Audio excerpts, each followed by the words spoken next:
Welcome to Yeshiva Daf. We're holding Metzia Daf Mem. Shir sponsor Louis Nishmas Hamak Shol Nabasitzchok. We're starting in the Mishnah in Amud Aleph. It says the Mishnah after Peretzel Chaver, someone deposited fruits by his friend. Harezi Yotzelu Chisroinus. So the shomer will return back the fruits. He takes out whatever gets lost, the depreciation. The boy is going to explain why he takes it out, because you should give him whatever he deposited. We'll see in the Gemara. How much is it? Lechitim uloyers for wheat and rice. Tisha chatzei kovin lekor. 9.5 kav for a kor. The cheshbon is every kor has 30 seil, and every seil has 6 kav. So there's 180 kav for a kor. You think of 9.5. 9.5 comes out to be a little more than 5%. L'soyim lo doichan. When you do soyim and doichan, tisha kav lekor. 9 kav to kor. That's 5%. Lekusmim, which is kusmim and zerapishtan and linen and flax.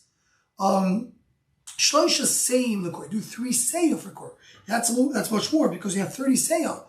3 seil means 10%. Hakoy lefi amido. Everything goes based on measurement, meaning for every kor you do this amount. You have more korim, you do more. Everything based on the same measurement, based on how much you have. Hakoy lefi azman. Depends, every year, that's the amount that you have of depreciation. What do the mice care? Meaning, he's talking about, you said, the mice don't care. The mice, they don't know they don't care if you have here a lot of tfuah or a little bit of tfuah. The mice eat 9.5. The amount of depreciation is supposed to be for every pile the same amount. It doesn't matter how much a pile has. Rabbi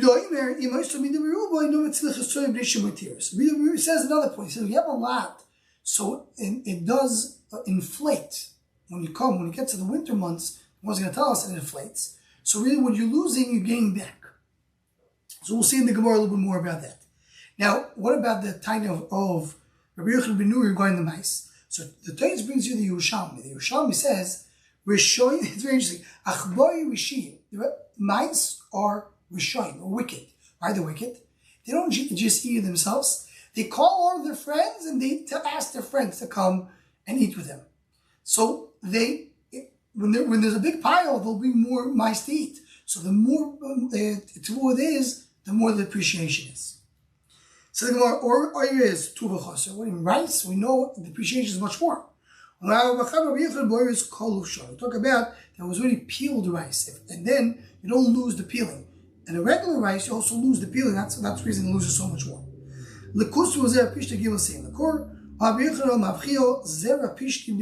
Talk about flax, which is in their givoilim, the way they're growing with their stems. Shana. When they're begivoilim, when they have their stems, you have a little of the garbage there, that's when it goes out. When as I said before, rice, which is not peeled, it's 10% like the pishta. But the pishta will be without the stems, it's going to be less. Now, the question is, why by the pishta we spoke about it when it's with the stems? And the oil you spoke about when it's not cold, when it's already peeled. So the Rishonim say, because that's the derech. The normal way of kusbim, of a pishta flax, is to be with the cover in it. But oiris you usually peel. The word just explains the words of the Mishnah. If you have one core, you take out that amount. If it's 2 core, you take double. Every year you take the same thing.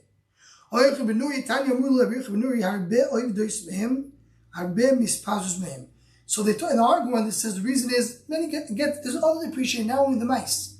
It gets lost, it gets scattered. The whole story of our Mishnah is he took the pears from his friend, he put it together with his own fruits. Now the friend comes back and says, give me back what I gave you. He says, okay, so let me remove the depreciation. But he put it in his own spot. He says, go take what you have. I don't care, whatever, depreciate. So more,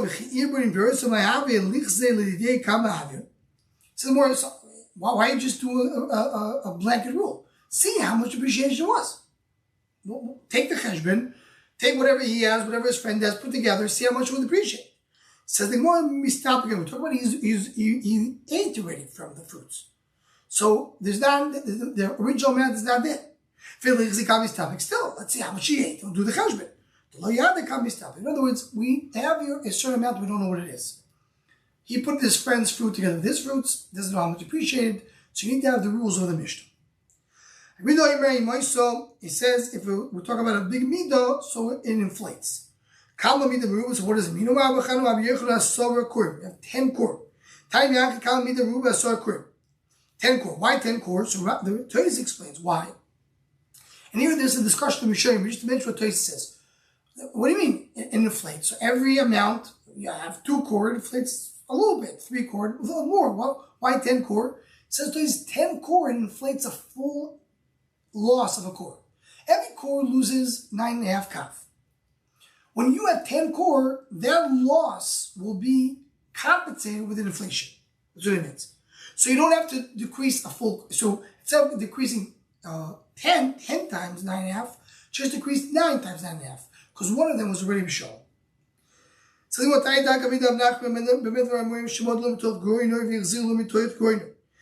if he did it in his goyim, meaning he did it in the field, in the place where you have the piles of tool. He took it in his goyim. He gave it back in his house. In the house, it grows and inflates more because it's stored in the house. Says the Gemara, says, what do you mean? You're talking about people that are fools or stupid, and they're going to do it from the goyim and give it back in the house? Says the Gemara, I'm not talking about goyim in the house. In other words, he did it in the summer. It's dry. He gave it to him in the summer. He gave it back to him in the winter. Then it inflates. The winter, the tfuah already gets moist and inflates. So therefore, you say whatever got lost, you get it back with an inflation. So, and that's what Rashi learns we're talking about. This is whatever you just said in the Mishnah. Although we show you want to say that maybe it's a no nushita. Says according to you, if that's what happens, so when you have the tfuah in a barrel, the barrel should break. Says, well, you're right. That's really what happened. Once there was tfuah in a cod, then it broke. By saying we should some say goes of meaning when it gets the reason why the barrel doesn't break, because when you squeeze more in, it just gets a little more doichak, a little more squeezed in, but it doesn't break. It still takes the same amount. The way the Rashi out, it doesn't inflate as much. When it's squeezed in, it doesn't inflate as much. And it inflates only when it has room to inflate. So the Mishnah Yoitzel has to take a 6 for wine. A fifth. What does it explain? You take 3 lugin shemen of oil for every 100. Why 3 lugin? Explains the Mishnah. Lug and a half is the sediments. Lug and 3 and lug and a half gets swallowed in the barrel itself. So you may like the Mishnah. If you took already sediments, it's already filtered. There's nothing there, it's only liquid. And you don't take out the 1.5 of the shmai. If it's old barrels, and you don't have to take out what's swallowed because kakanim mishanim don't swallow. So in other words, the Mishnah explains this. It's 3 get lost, but there's a reason why it's 3. 1.5 here, 1.5 here. Whenever a person sells to his friend clear oil, that's the agreement. He has to say, okay, if I made up with you, then I'm going to give you 100. Doesn't mean 100. It means 98.5, because 1.5 of sediments I have to remove, and that's part of the chesh, but it wasn't explained the machlekes. Says the Gemara, originally we said either it's a 5th or a 6th. It's machlekes, depends on this place. In the place of Rabbi Yudo, so they put on they cover the barrels with kiro. Kiro is shava, right? The camel's made out of wax. So they put it in wax. It doesn't swallow that much. So only a fifth gets lost. They put tar in it. You might say it squeezes more, and the sixth gets lost. You might say mishum garigishto, meaning the type of earth they use to create these barrels. One type of earth swallows more. So now, something more I know a new story, says Rashi, it's a new thing. In the place of Yudo, they put 48 kuzi, which was 48, a measurement of 48, bedano in a barrel. Also dano b'shita zuzi. And the dano, to buy it wholesale, to buy the original barrel, you bought it for 6. 6, you bought 48. Parus of Yudo shita shita b'zuz. Yudo went and sold it for the retailer. He sold it, instead of saying 48, he sold 6, the measurement of 6. Per zuz. For every 6, it did zuz. So it means in 48, he did 8 zuz. So he bought it for 6, and he sold it for 8. Says the Gemara now on the minimum base. Dal talting b'shito. 36, when he sells 36, he gets for it 6 zuz. Because 6 times 6. Pashul tracer, then there's 12 zuz left. Dal tamye shtuse, then you take out a shtus. We said that you have to take out a shtus for every barrel, right? Take a 6 out. So if I have 48, what's a 6 of 48? 8. So 8 gets lost. Pashalur arbo, so you have only 4 left. And that's what's left. So with the 4, that's his profit. So he didn't really sell, I said he'd sell it for 8. That's he would sell the whole thing. So they go, no. But there's 8 that gets lost. So really what he left with is 4. And 4, he sold that for 2/3 of a zuz. And his profit is 2/3 of a zuz. So we learned that you can make profit up to a 6. He was doing much less. He's doing only 2/3 of a zuz. He's not making a full zuz. So no, but he does make profits because he has the barrels himself. And he also has the shmor and the sediments. He can sell that and make money on that. It's much more than a shtus. He can tarchim it member as a yonzo. He says, yeah, but he has expenses. It's not just selling. First of all, he has his tircha, he has his work, the time that he works on filling it and selling it. And then Rashi says 2 explanations. Either advertisements to let people know, or Rashi says to make in the barrel, he has to create a little hole and make a spigot out of it. That costs money as well. So that's why he made sure that the profit was exactly a 6. Rashi adds one word which is very important here. Rashi says, you should do what you do. In what case? Things that are essential, you have to live on them. Wine, like oil, that a person should not make too much profit, so people will be able to buy it easily. Same way, if it was clear, you don't take the shmoim. But still, there's the barrel swallows. Even if it's, we're speaking about the second part, even when it's sealed, even if it's old, it still swallows. I'm not talking only that it's old, but also that it's sealed. There's like a seal in it to make sure it doesn't swallow. No, we're talking about old because it's swallowed already so much, it will not swallow anymore. So really discussion if an old barrel, does it swallow more or not? So he sold the entire year clear oil, unfiltered. He has to accept shmoim 1.5 for 100. So the Gemara, what's pshat? According to Avyudo, you're not to mix the shmoim. You're not to sell somebody oil with the shmoim mixed in it. According to Chachamim, when you sell oil, the idea is you're selling clear oil with no sediments. According to Avyudo, the one who buys it knows he can really mix up the shmoim. The guy tells him, listen, I'm not going to mix it. I'll give it to you clear. But you have to give me back 1.5 what I could have given you instead of the oil. Hashtanami Kabbalah, he accepts it. So the more says the buyer 1 second. If you would mix it up or give it to me mixed up, I could have sold the entire thing. Could have sold 100. Because that's the normal way. I have here 100 lug of oil. And part of it is sediment, that's fine. But here I can't do it. How can I sell it? I can sell the oil. I can't sell 97.5 lug of oil in the price of 100. So then what you're right, the Ba'abayis skin the nichli b'tzilas. Talk about someone who's an end user, he's not going to sell it. So for him, should I buy 100 unfiltered or should I buy 97.5 filtered, 98.5 filtered? I prefer to buy a filtered. So when you say, listen, you could have mixed it up, you didn't mix it up. So you're moichel to me, so I don't have to pay it back. I don't have to pay for that. I really go to the shittas that holds, I don't assume that someone is moichel. Tzemed is the yoke that goes on the animal. So if you sell the yoke, it doesn't mean you sell the animals. Sell the animals and sell the yoke. You look at the money. Okay, if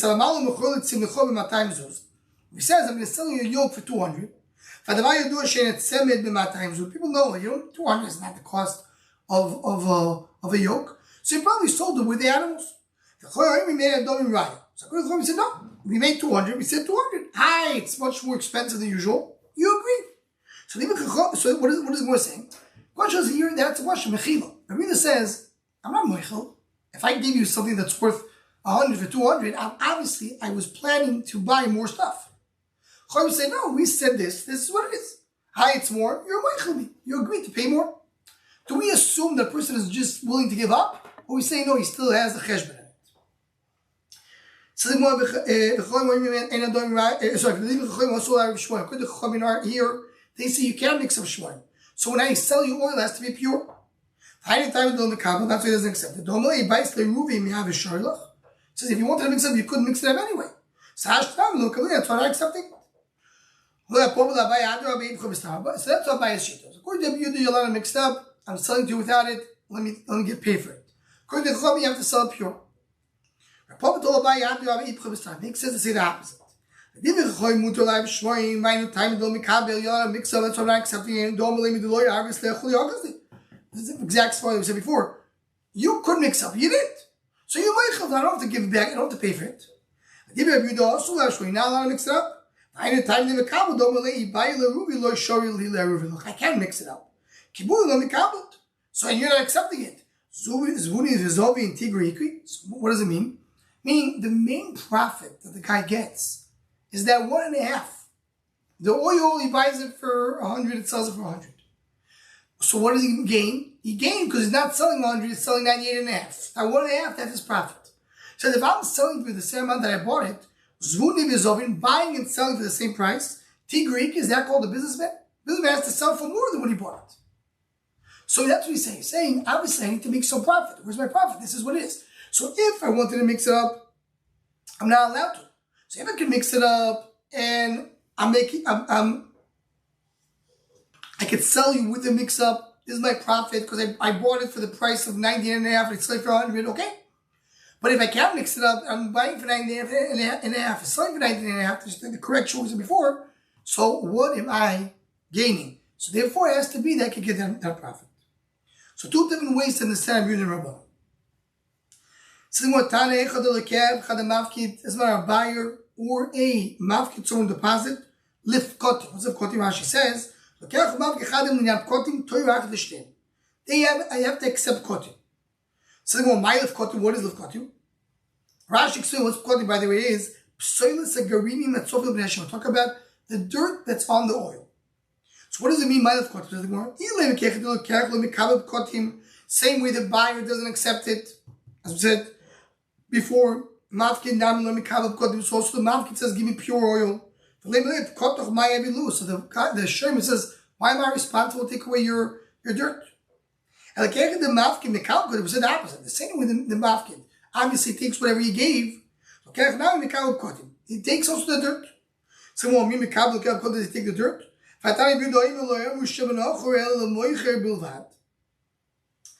We say it only by, we say dirty oil. Shmoim is the sediment. Dirt is dirt. The buyer wants to get oil. He's willing to accept the sediment, but not the dirt. So why are you saying the dirt also goes to the buyer? Says the Gemara, and Rashi even says more than that. He says the reason why I have to clean the dirt, I'm taking the sediment. At least give it to me without dirt. So here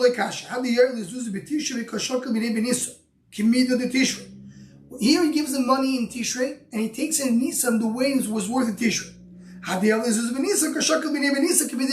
was buying a Nisa on the price of Nisa. What does it mean? Look at Rashi says, it's much cheaper in Tishrei. In Tishrei you buy it dirty. It's before the main season. But in Nisa it needs to be clear. So it really has to do with the das of the Lokach. If the buyer is buying it with the das, it should be clear. You have to give him clear. And if you talk about it being a cheaper price, you assume that clear. You don't give Kotim. So we had your Shemorim was the first part. What's the sediment? Kotim is the dirt, and that's a separate thing. Let's say that we'll stop over here. We'll continue for the Mishnah in the next daf.